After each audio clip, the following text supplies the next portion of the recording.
Welcome back to episode 58 of Establish the Collection. I am your host, Cody Main, joined as always by everyone's favorite cardboard virgin, Gary Hartman. Gary, it's been a while. We're deep in the throes of the NFL season, or at least we have been. Things are kind of starting to wind down now, as at least as content creators, as DFS players, as collectors. We're finally into the NFL playoffs, which is what matters most for all of us out there. You're deep in the NBA streets as well, so we haven't had a chance to talk a whole lot of sports collectibles, sports cards lately, but happy to be back with you today. How are things going, buddy?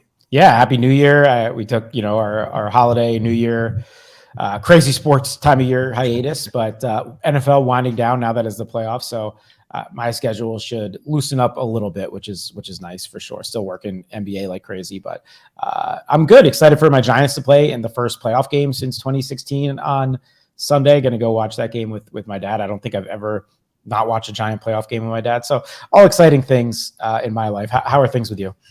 Things are great. Yeah, finally starting to settle down in the NFL streets is in terms of a DFS standpoint. It was a long season. I felt like a lot of chalk this season for you and for I as tournament players, showdown and main slate alike. Kind of ready for a little bit of a change of pace. So we've started to transition a little bit into the golf streets. You're of course playing NBA, but more than anything, happy to get back on here and chat some sports cards with you. You've got the Nikola Jokic shirt on today. I really do want to talk some basketball because even as a casual fan, you can't go a night being plugged into Twitter or any sort of social media without seeing another 40-point triple-double or a 70-point game from Donovan Mitchell. The stat lines this season crazy, and the star power this season has been insane. So hopefully coming up maybe in the next 2 weeks or so, we can kind of have an NBA deep dive and see how those markets have shifted. But I think for today's purposes, as we're on the eve of Wild Card Weekend, we'll stick to NFL-centric topics here today. And for us as collectors at this point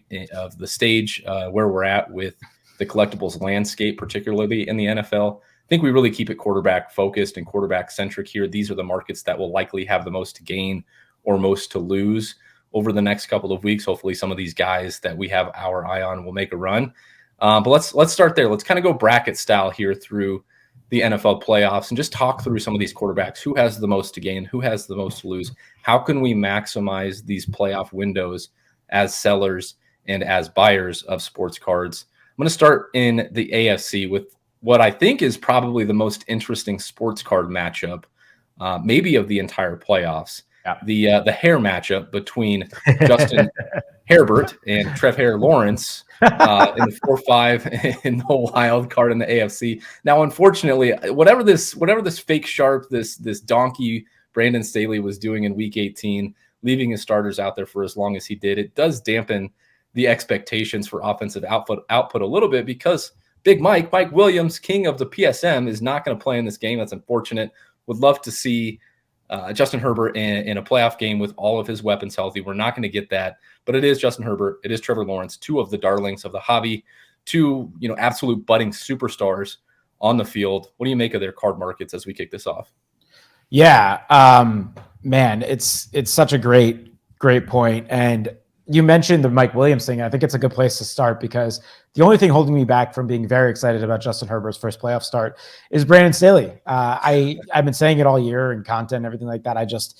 I've gone from maybe 2 years ago being encouraged and excited and like a little bit in awe of this young coach that we thought was this brilliant guy to being like, man, he's not quite Cliff Kingsbury, but I don't think he's that far off either. And like, I am just completely baffled by his coaching style, his weekly coaching decisions, and somehow just the inability to maximize this offense, which is, credit to them for getting to their 11 wins or whatever, 10 wins and locking up that playoff spot early and all that. And I think that's a credit to Justin Herbert's talent. I really do. I think he's excellent. But the fact that he still throws the ball 50 times a game and he can't put up a 30-point DraftKings game, and this team's just, it just seems like their play calling is pedestrian at best and just not maximizing the effort. And it's a team that was in Mike Williams and out of the lineup for all year. Keenan Allen was out for the majority of the season. They're relying on their running back as their primary target for the majority of the season, but still it just felt like something was missing from taking this offense to another level. So I would be lying if I said I wasn't skeptical of that happening here in the playoffs. So that's my biggest concern. I'm really rooting for Justin Herbert here. I actually think he has a lot to lose in the card market though. If he goes out Obviously, we've talked about him as a guy that has been kind of the poster boy of the hobby now for a while. But if he goes out and, loses to Trevor Lawrence in his first career playoff game and does it, in a style that maybe wasn't so convincing, where he's another 25 or 50 or, 28 or 55 from the pocket and just isn't able to elevate his team to a win, I think that there's a lot to lose there. On the flip side, I know if they can get through this game and get Mike Williams back, I think this team can make a run. So I think there's a wide range of outcomes here for this Chargers team. I totally agree. And if you think about this from like a price perspective, as we try to do in the props market, as we try to do in the DFS markets as well, it seems like a lot of the upside is already priced in to his card market. I'm just looking at his field level silver in a PSA 10, which I think is kind of a nice entry point for like someone like Herbert's market. It's got a pop of 452, last sold price right around $800, $810. That card's up 43.5% over the last month. And like, to me, it just seems like that's kind of pricing in the expectation of him making the playoffs and an expectation of them potentially making a playoff run. Last I had looked, they were 2.5 point favorites on the road against the Jacksonville team that, has had its up and downs, but now without Big Mike, I think there's a little bit of a bear case to be made there. So I think a lot of Justin Herbert's playoff run upside is already priced into his card market. Yeah, that's a really good point. If he had a Burrow-esque run from last year and he's able to get his team to the AFC title game or the Super Bowl, obviously these are long shots. You're dealing with the Bengals, the Chiefs, and the Bills in this conference. I'd be very surprised if one of those three teams doesn't come out of the conference. But if he is, obviously there's more room. I think what you want to see if you're a Herbert collector is a win on Saturday, which is tomorrow at this point. By the time you're listening to this, it may have already happened. And a convincing win. Good stats in the playoffs. The guy is made of stones of steel, right? I know. And my co-host on the Look Who's Talking podcast, Andy, thinks if they win this game, that they can go into Arrowhead and beat the Chiefs. Which I understand that point. Like, he thinks they match up well against him. The Chiefs are a team with a weaker secondary, and Herbert can just air the heck out of the ball. And if anything, can win in spite of his coach. So if you see something like that, I do think there's room for his cards to grow. And just at the very least, if you're a long-term Herbert collector, feel pretty good. What you really don't want to happen is them to, go into Jacksonville tomorrow night and lose, and especially lose convincingly. I think that is the biggest risk here for Herbert cards. But there's definitely something to lose if it doesn't go his way tomorrow. It's kind of an interesting way to bet on a Chargers run, because if they do lose, even if they beat Jacksonville, and go in and lose in Arrowhead, like, you're not left with nothing. If you invest $800 in a Justin Herbert field level silver PSA 10, if they go out and lose, yes, that card will likely go down in value, but you're not left with zero. But like you said, if they go on a run, if they do go beat Patrick Mahomes in Arrowhead, if they do go to an AFC Championship game, if they're playing in a Super Bowl, all of a sudden that card is maybe doubled in value, 1.5x in value, and you have a quick flip opportunity, or that's an opportunity where you go, okay, this is a card that I would like to invest in, or a player I would like to invest in long term. And likewise, if they lose against Trevor Lawrence, that card will dip in value some, but not a zero sum game where you're left with nothing if they do lose. Yep, agreed. All right, let's take a look at who's next. A little bit of a less interesting matchup, but I think this is a good conversation, at least a good talking point with Joe Burrow, because you can talk through what happened in the card market throughout last year's playoff run for this Bengals team and for Joe Burrow, because you were holding on to some very good Joe Burrow cards and are still holding on to some very good Joe Burrow cards and had some interesting decision points to make. But Cincinnati will go in, will host Baltimore. I believe it was 9.5, 10-point favorites the last time I had looked. What do you make of Joe Burrow? Anybody else in this game of interest from a card perspective? And then if not, then take it from there and kind of discuss just in general how you view these windows throughout the card market and kind of relate that to how you handled Joe Burrow last year. Yeah. So this time last year, Burrow was the poster boy of all of our conversations, right?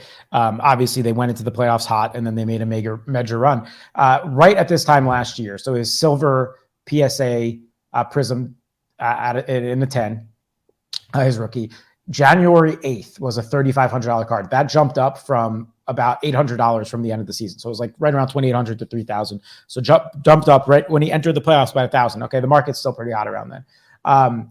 Then he has a playoff win. We get up to 4,000, right? Then he gets another playoff win. We get up to almost 5,000. And then right before the Super Bowl, we peak right around under $5,500. So you saw like a $2,500 increase in those 3 weeks right leading up to the Super Bowl. And obviously the market's in a different place than it was back then. But I do think for a guy like this, that is an ultra modern young 20s who can have a 20-year career and win Super Bowls, where people are getting to speculate, and you watch it happen in real time, you're going to have a decision points to make each week of this playoff run. So he was the poster boy of that last year. Now that same card is all the way down to a $2,100 card now, after also being up, by the way, over the last couple of weeks with the Bengals once again, kind of people anticipating the playoff run. But obviously, can I think it get up to $5,500 again? Not really.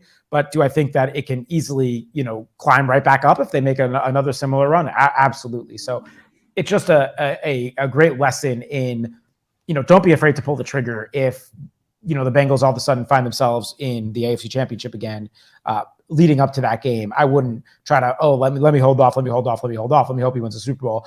The margins will thin out. The jumps will happen. Between like the divisional and the conference rounds, pretty big. The divisional and the AFC Championship. So you can use this kind of example for anyone. Burrow's as good of it as any. I even think on the higher end for Josh Allen, someone that does not have a Super Bowl yet, you can apply the same logic to. Obviously, the jumps will be price your waters to swim in, and I think would be less percentage-wise because he's starting at a higher point. But I do think that this logic makes sense for any of these guys that you expect to make a run. Hurts in the NFC, or we'll talk. Brock Purdy's kind of his own conversation, but yeah, I think anyone that already has an established market, you can kind of follow the same formula where anything between the wild card matchup, the divisional matchup, the conference championship matchup, you'll see significant bumps. And I would, don't be afraid to take your wins at those moments, because you're going to have the likely highest liquid value of that card for the entire year. Yeah, and the available quarterback pool for collectors out there is really interesting for a lot of people who got in around the same time you did, or even for people like myself who got in a little bit later. Like the names that we're talking about: Justin Herbert, Joe Burrow, Trevor Lawrence. We can get into Josh Allen here next. Like, these are guys that we were ripping products for and likely have opportunities to offload some of these positions, even in a down market, if one or more of these guys kind of makes a run to an AFC Championship or Super Bowl type run. You mentioned Josh Allen. I don't think there's a whole lot of more interesting discussion to be had on the Bengals Ravens side. I really do wish Lamar Jackson was playing. He's already been ruled out. That situation is unfortunate. I love Snoop Huntley. Shout out to Will Sue, who won $1 million last year using a Tyler Huntley stack in DFS. But man, I just have a tough time seeing the Ravens stick with Bengals. Yeah. Anything else you want to mention on Bengals Ravens before we move on to? I would just keep your eye on the Jamar Chase market. I think he's one of the most interesting skill position, probably the most interesting skill position guy for me in this entire playoffs, because I don't expect Justin Jefferson to get past a second game where I can't see Jamar Chase getting to an AFC Championship again. And those are kind of like the two poster boys of the ultra modern skill position guys that have markets. So I think he's the kind of guy where, like, if he has a 10 for 200, 2-touchdown game in the playoffs, would really see an increase. So I would kind of have your Jamar Chase inventory ready to go if you're looking to make moves.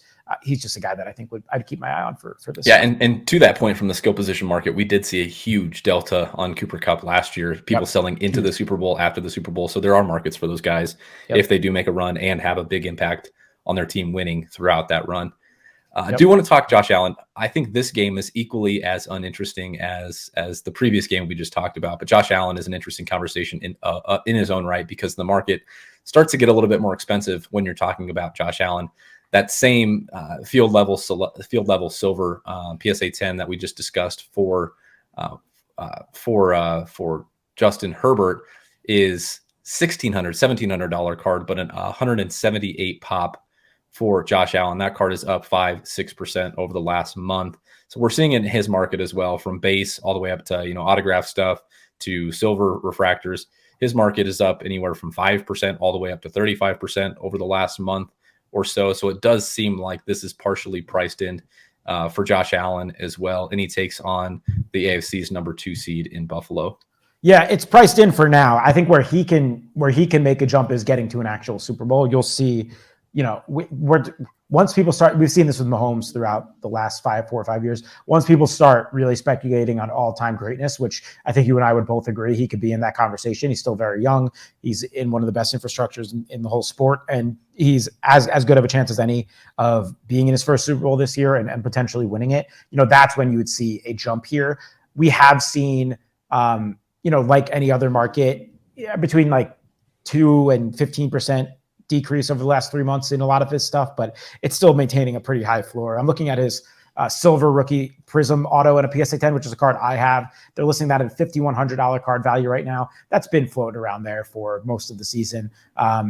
Maybe taking a big jump over the last sale, one dip below 4K. It looks like in a couple of weeks ago, but and then immediately sells for 5,200 entering the playoffs here. So that's what they're listing it at right now. I think cards like this with only a pop of 200, it's a rookie auto, it's a rookie Prism auto. I think that has room to get into the 6-7K range, even in a down market. If he hits an AFC title game, if he hits a Super Bowl, if he steamrolls through, which I think you could see happening in these first couple of weeks for sure, at the very least. So I like the Bills to win big time on Sunday at 1:00 in Miami against Skylar Thompson. I think we could be off to a really strong start in Josh Allen's playoff run this year. Looking out for revenge after that Chiefs loss last year. Obviously, emotional narratives swirling around that team. With everything that's happened over the last couple of weeks there. So I'm bullish on Allen heading into this playoff run, and I would be kind of holding right now and be willing to make a move if we're getting to the second week of February and they're gearing up to play for a Super Bowl. I think his market is a good one to use as a more macro discussion, or at least a jumping off point for a macro discussion of with the way the market is right now.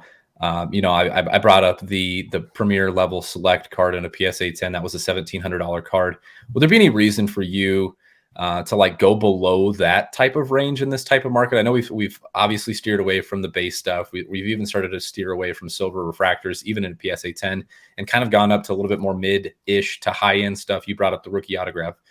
Silver in a PSA 10, that's a $5,100 card. For any of these quarterbacks, does it make sense to dip your toes in the more low end markets, or is there just still too much downside risk with some of these higher pop cards? Fully dependent on the player and the year. So I think Allen's one of those guys that we've talked a little bit about also that I look into base a little bit more than other people, just for whatever reason. That 2018 Prism football was the exact opposite of 2018 Prism basketball, where we're still looking at the pops of a Josh Allen PSA 10 not being too high. I just had that up, but then I got rid of it. It is only 1,800, which is nothing compared to some of those other basketball 30,000 pops or soccer or baseball. So that I don't mind looking at that. They have that as a $530 card. We've seen this card be closer to 800. I don't think that's more indicative, but I also think that there's room for it to be $600-700. Same thing with Donruss Optic base. I don't mind that for Allen and Mahomes and guys pre-2018. That could be all-time greats, because those are cards that the pop's not going to change very much at this point. And you could just sit on them. If you just want to sit on them as $200-300 cards and just sit for super long term, we could see those double up in 10-15 years. So kind of it's not the expensive waters, but I don't mind taking shots there. But no, obviously, if I could afford it, I prefer the high-end stuff with super, super high floor ceiling combo. Sounds like I'm talking about a DFS play, but that's kind of the way I look at their super high-end stuff. So that's where I'm at. For anything 2019 and later, Herbert, Burrow, Hurts, even Daniel Jones, the 2019 year stuff later, I am looking at silver and better for everything. I don't want base or anything like that. I want to make sure I have some sort of rarity, some sort of exclusivity in my investment there. So, yeah. We can transition now to one of the veterans of the sports card hobby and sports card landscape, Patrick Mahomes from the class prior. All roads will flow through Kansas City as the AFC's #1 seed. We're going to see some pretty awesome quarterback matchups in the playoffs. Anything to add on Patrick Mahomes and his market outlook? Yeah, he's a little bit of a tougher spot. Obviously, he's going to win an MVP this year. He just had 49 of 50. The AP first and second teams came out today, had 49 of 50 first place quarterback votes. Very clearly going to win the NFL MVP once again this year. So, and he already has a Super Bowl under his belt. As far as legacy stuff, he can add to it. But I don't know how much room there is for this specific playoff run. I do think, getting a second Super Bowl title and a second MVP now at the age of, 25, 27? I guess he just turned 27 a couple months ago, is great stuff, right? So, adding another MVP and Super Bowl title to that resume, I do think can add a little bit to his stuff, but I expect him to mostly stay stagnant unless they are out earlier than expected. And then I think there's some downside here, but I'm not too, we said we kind of want to approach this from a most to gain, most to lose, most neutral spot. I kind of look at Mahomes as the most neutral spot with a little bit ability to grow with another ring on his finger. Okay, so before we transition to the NFC, I'm going to put you on the spot. Who does have the most to gain in their sports card market on the AFC side? Yeah, that's a good question. I mean, as you look at It's these names and you look at these teams, and as prices have started to inflate a little bit for some of these quarterbacks, like in anticipation of this, it almost feels like there's a lot to lose for a lot of these guys. yeah. But you know that those losses are all going to be short lived because of our long term belief in a lot of these guys. I'll give you a short term answer, and I'll give you like what I consider the more long term answer. Meaning, I'll give you a first round answer, and then I'll give you a rest of the season answer. Short term, and this guy we actually kind of skipped over after we had the Herbert conversation. I think Trevor Lawrence has the most to gain short term. So meaning over the next week. So hopefully you're hearing this if you're a Trevor Lawrence guy. But he's somebody that has seen his mark. One offseason prediction I think we definitely got right was that Trevor Lawrence would have a second year bump, and we see it in his cards as well.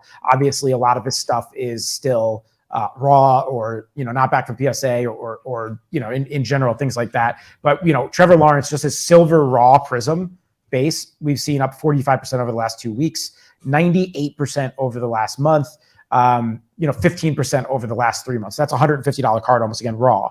Okay. Obviously, if he goes out and wins a playoff game in his first ever playoff game in his second season, coming off a division win, really hot going into the playoffs, looks great, passing the eye test. In a tough matchup, because LA, you can beat them on the ground, but you can't really pass that well against the Chargers. Mm-hmm. I think that's a big boost for 1 week out of Trevor Lawrence. So short term, I think there's a lot to gain there. Long term, I'm going to go right back to Burrow here. I think Burrow's a guy that still market is fluctuating up and down. People love him. Super, super young. If he's able to make another run, I do think we could see similarly where if he had won that Super Bowl last year, I think we were going to, similar how we had that Giannis talk when he won his title. I think he would have hit a floor, and then yes, of course there would be peaks and valleys, and he wouldn't have been exempt to the troubles that we've seen out of the market over the last 7-8 months. But I think he would have hit a floor that it wouldn't have surpassed. I think he still has that upside long term, where, as we mentioned with Allen and Mahomes, Allen maybe from like a ceiling perspective has it, but I think like just a general floor perspective, I think Burrow's got the most to gain. I think Allen has the most to gain from a ceiling perspective long term here. All right, we got to go to the NFC, which unfortunately is a less interesting discussion because a lot of these guys just don't have huge markets and don't have upsides for huge markets, regardless of what happens throughout the playoffs or frankly, throughout the rest of their careers. I think we got to start at the top with let's just get the Tom Brady discussion out of the way first and foremost. Really nothing for him to gain or lose, although going on another playoff run, I feel like we say this every time he's in the playoffs, going on another playoff run just continues to add to this guy's insane legacy. Really don't think there's going to be much movement in the Tom Brady market. It's just one of those. It's a blue chip stock, and hopefully it continues to return small gains year over year. As the legacy continues to grow. But anything to add on Tom Brady, and then if not, the other side with Dak Prescott. Yeah, you nailed that analogy. Blue chip stock, small gains is what you're hoping, and then like when big things happen, Apple releases their iPhone 20. When Tom Brady finally announces his real retirement, that's when you'll get some movement, right? Or if he wins another Super Bowl, you might get a little bit of movement. I don't expect that happening this year, so I don't think there's anything really happening for him in the playoffs here. If he makes some major offseason move, goes to San Francisco, goes back to New England, I think you would see a little bit of movement in the offseason. But I don't think there's no real change here. Your Brady stuff is Grail stuff to begin with. So Dak, there's room to gain. He's a guy that, similar to Russell Wilson, and as we mentioned, kind of these NFC quarterbacks, just for whatever reason, even being a Dallas quarterback, and he has a market, don't get me wrong, but it's not kind of the super high-end market that you would think out of a Dallas Cowboys star quarterback, and particularly his PSA Silver Prism 10, which is the same as that those years with Mahomes, where they only made silvers there. It's only a $218 card on a pop of $1,300 on the 10, so it's a pretty cheap card. So I would think that there's room on that card for sure if somehow Dallas made a run. And I think, listen, I hate the Cowboys. I think people are sleeping on them a little bit just because kind of they're tiptoeing into the playoffs here. Obviously, it's a tough first-round matchup in Tampa Bay against the GOAT, but this is a team that we thought 3 or 4 weeks ago was as good as any in the NFC, and it just takes 1 week for them to flip on the switch. So I wouldn't be, if they make a run, I have a lot of them in the playoff best ball tournaments just because I think they're kind of falling past where they should be ADP-wise. If they make a run, I could think there's definitely room on this card. Nothing major, but can his $220 silver PSA 10 get up to a $350, meaning that's a good increase, 50% increase over the port of playoffs? Yeah, I think so. I really do. You need two wins. You need 2 wins. Exactly. I think that's the biggest point there is you do need 2 wins out of Dak in this Cowboys team. And the fact that they did kind of limp into the playoffs very lacklusterly And you see that reflected in his card market down 15.5%, whereas the rest of these playoff quarterbacks, for the most part, their markets are at least stagnant or slightly up. And you know that's kind of reflected in like the field or the collector base, just kind of understanding what Dak Prescott is as a quarterback. I don't think there's that type of Trevor Lawrence, Justin Herbert, Joe Burrow upside for Dak Prescott, and that's why you're seeing it. You know, this card that you referenced, the 2016 Prism Silver on a PSA 10 is down to $200 off of peaks of $1,200-$1,300 in years past. Obviously, that's more of a reflection of the market than it is of Dak, but I think we know where Dak is. However, he is one of the guys from the NFC side that doesn't have a huge market, a huge following, but I do think could see his cards grow 50-60% or something of that nature if they do go on a run. Let's kick it over to another slightly uninteresting matchup, though maybe we can talk about our boy Danny Dimes, and I have to give Brian Daboll and your Giants their flowers because this is a fantastic run from them. I think Coach of the Year, Brian Daboll, an incredible performance given what they lack on offense. But Minnesota and the Giants in the 3-6 matchup on the NFC side. Anything to mention on the Minnesota side before we get to Danny Dimes? I don't think there's a huge Kirk Cousins collector following. You mentioned Justin Jefferson. Anyone else over there? Yeah, I think Daniel Dimes is the biggest conversation here. And, you say kind of an uninteresting matchup, but it is the highest game total on the weekend. I think it even has a higher point than the Jaguars Chargers. So it could be a fun one. We have seen Daniel Jones market up for sure this season, and specifically over the last couple of weeks. Is silver PSA 10 is only a pop of 185, but that's up 65% over the last month. Back up to being $165 cards, hit peaks of 200 over the last month. So obviously you love to see that. He's going to be a guy that's getting a contract this offseason for sure. So I think he's got room if he obviously gets a playoff win and carries this team with very lackluster talent. A guy that people still are holding out hopes for, New York quarterback. The entry point is still somewhat low, so he's got room. Otherwise in this game, I think it's Justin Jefferson that you're looking at. Saquon Barkley is a guy that like very short-term gains you could see as well as somebody that just kind of a very popular figure in football. So, yeah. We got to go to the 2-7 with the 49ers and Seahawks. Brock Purdy is the discussion here. Yeah. I have a Offensive Rookie of the Year ticket outstanding right now on Big Cock Brock. I don't think he played enough games to probably win it. I think that he should, award honestly. Probably belongs to Kenneth Walker, maybe Garrett Wilson, maybe even Chris Olave. I don't know if the voters will give him enough love for me to walk away a winner on that ticket. But judging by what I'm seeing on my Twitter timeline with these playoff best ball tournaments and just kind of the discourse around the 49ers in general, seems like a lot of people are expecting a 49ers run for good reason. Deebo Samuel, George Kittle, Christian McCaffrey, Elijah Mitchell is back, Brandon Ayuk. This team is freaking loaded. Yep. Can BCB do enough to get into the promised land? Yeah, and this is the most interesting conversation of the whole podcast for a couple of reasons, and we'll talk it through. But yes is the answer. I love the Niners. I think they make a big run. Purdy's ADP in the underdog stuff's up to 20 overall. I mean, you're talking middle of the third round, basically. It's really crazy. So what's interesting about him is obviously card release is still pretty backed up. Mosaic, which is like the first of like those Chrome-based ones, just came out like Christmas Eve, I think, like December or New Year's Eve, like December 31st. So like 3 weeks ago. So your inventory is really low. Your sales are absurd right now. Like the Purdy, I had this up somewhere. Where'd it go? The Purdy, just like a pink mosaic, basically. Just went for $98 today, which is just a base. It's basically like those base, like red, white, and blue type cards. Like this is like the mosaics version of like their retail inserts, general insert. Yeah, it's a prism, but it's just their general insert.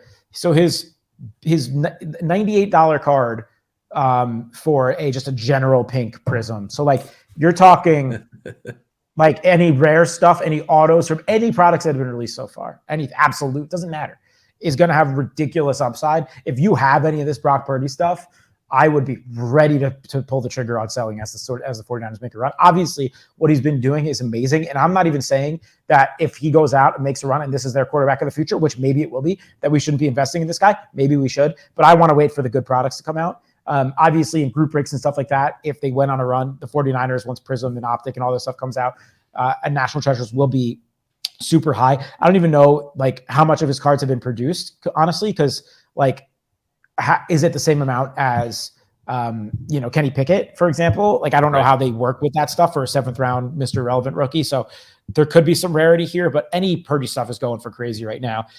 I would be sell if you have it. It's like we've seen this time and time again in the card market where somebody just their inventory is limited. People get super, super pumped up.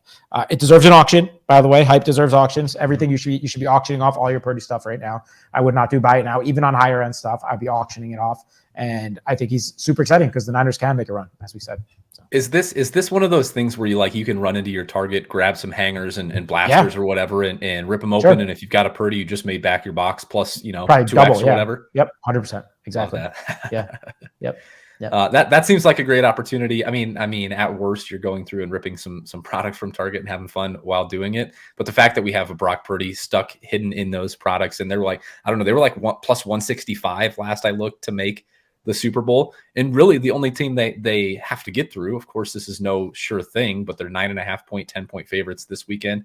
The team that they need to get through is I think the second most interesting discussion point from the NFC side. That's Jalen Hurts and his Philadelphia Eagles. This team equally loaded with A.J. Brown, Devonta Smith, Miles Sanders, loaded on both offensive and defensive lines in the secondary. Just a very strong, just like the 49ers, very strong team. Jalen Hurts has dealt with some injury, of course, came back last week, looked okay. What do you make of his market and the Eagles' chances at a run here? Yeah, another guy along with Trevor Lawrence that we should pat ourselves on the back, and we got right in the offseason, right? All of ETR did, but we did as well from the card side of things. He's up, 73% basically over the last 6 months. So that's the end of the offseason and the NFL season. So on his silver PSA 10, which is only a pop of 205, but that's almost $1,000 card right now.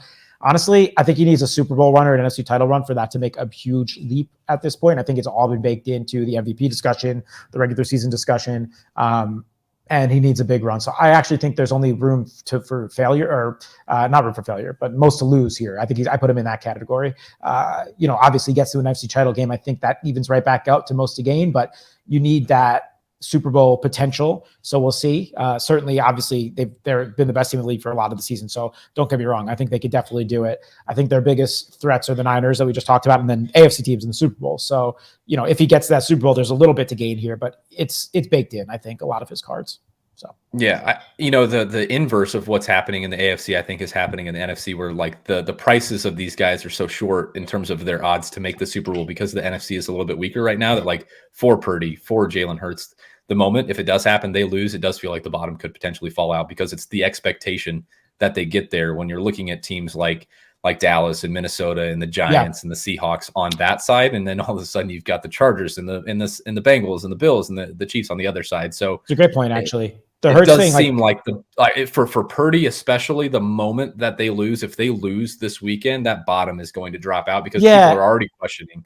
Do you think, or am I wrong? Well, I think it's just two very different examples. So like Purdy's a pure hype thing and like inventory available, and like it's been just such a whirlwind of a 6-week start thing for him. Big market, like fun story, Mr. Irrelevant. Like people are just trying to get their hands on anything they can for him. Where Hurts, like it's been so built up. I think the way you put it, the bottom could drop out. Like I think it really can. Right. If they get disappointed in the second round or something, or even if they lose in the NFC title game, like I think the second he's out of the playoffs, you see some dump off on Hurts stuff. So that's like an established market where like Purdy's just so hyping. Like, yes, the second they're out, like are his mosaic base cards selling for $100 anymore? No, not at all. But I do think that you'll still see like just hype around the limited inventory raw stuff, having some sort of floor, where Hurts like is the opposite example of that, where it's been built up so much in the regular season that it can definitely fall out. So, yeah. So lots of guys that have a lot to gain on the AFC side, lots of guys that seemingly have, or a few guys that seemingly have a lot to lose on the NFC side. Anybody that you think stands out, kind of the opposite of what we just discussed there with Hurts and Purdy, that has the most to gain? Is it Danny Dimes? If Danny Dimes goes on an improbable run, I think it's Daniel Jones. So like, yeah, I think it's Daniel Jones if they win 2 games, similar type thing. If you were asked the question, like most to gain, least to gain, most to lose, so from the other side. So I think if I'm taking all the NFC quarterbacks, I mean, you can put Purdy in that group too, most to gain, just because like if they do get to the Super Bowl, like whatever is out there will go ballistic. But I think like, because Dak's like a moderate to gain. Kirk, we haven't talked about him, but the Minnesota's also limping in here, and they're moderate to gain at best. Hurts is kind of like the Mahomes of this side, where like it's a lot built in. Like there's a little bit to gain in the Super Bowl. He's like somewhere between Mahomes and Allen if they got to a Super Bowl. Like obviously maybe closer to Allen, where there's a bigger jump on the ceiling from a Super Bowl title. But I think he's most to lose. And I think probably Daniel Jones is most to gain, just looking at the landscape of the NFC. I think that's right, because Brady's obviously Brady. Dak is moderate to gain. Geno, if they somehow had an upset, if Geno somehow seriously, if they somehow go out and beat the hottest team in the league, on is that Sunday game? If they somehow go out and beat the hottest team in the league for a card that has very little market to begin with, his Prism top stuff, like even obviously it's improved in the season. And we did that draft in the beginning of the year, and like I picked Mariota, I obviously should have picked Geno Smith. Like my idea was the same, right? Somebody that had been completely lost.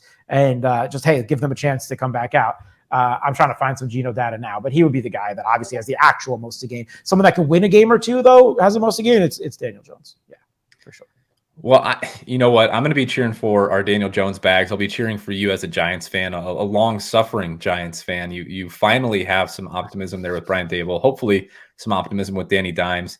It's going to be a fun playoffs, regardless. It's going to be a fun playoffs as a football fan. It's going to be fun playoffs as a DFS player, going to be a very fun playoffs as a card collector as well. Hopefully this information finds all of you guys well. We will be back in a couple of weeks, hopefully recap some of these games as well. And like I said off the front, I really want to dive into NBA and pick Gary's brains. I think there's so many interesting collectible options out there on the NBA side. Gary, anything to add before we get out of here for the day? No, I think this is a good, set the table for the playoffs collectibles conversation. And, we didn't really mention it all day, but I think there's some values to be had over there too. So, I think follow that Joe Burrow blueprint, go check out Card Ladder and look at what those trends were for last year. I know the market isn't as strong as it was then, but I think the blueprint of when to sell, when to buy is there in that run. I think I think we'll see similar trends as far as, when you can expect to see the increases in between each week. So. There you go. Yeah, and if you have time, if you want some light listening, go back and listen to Gary's journey throughout the last year's playoffs. He can discuss how he was handling some of his Joe Burrow buying/selling decisions in real time, and how we were discussing it from week to week. I think that discussion is still very, very relevant. A lot of those same tactics will apply to this year's playoffs. We'll get out of here on that. For Gary, I'm Cody. We'll see you guys in a couple of weeks. Take care, everyone.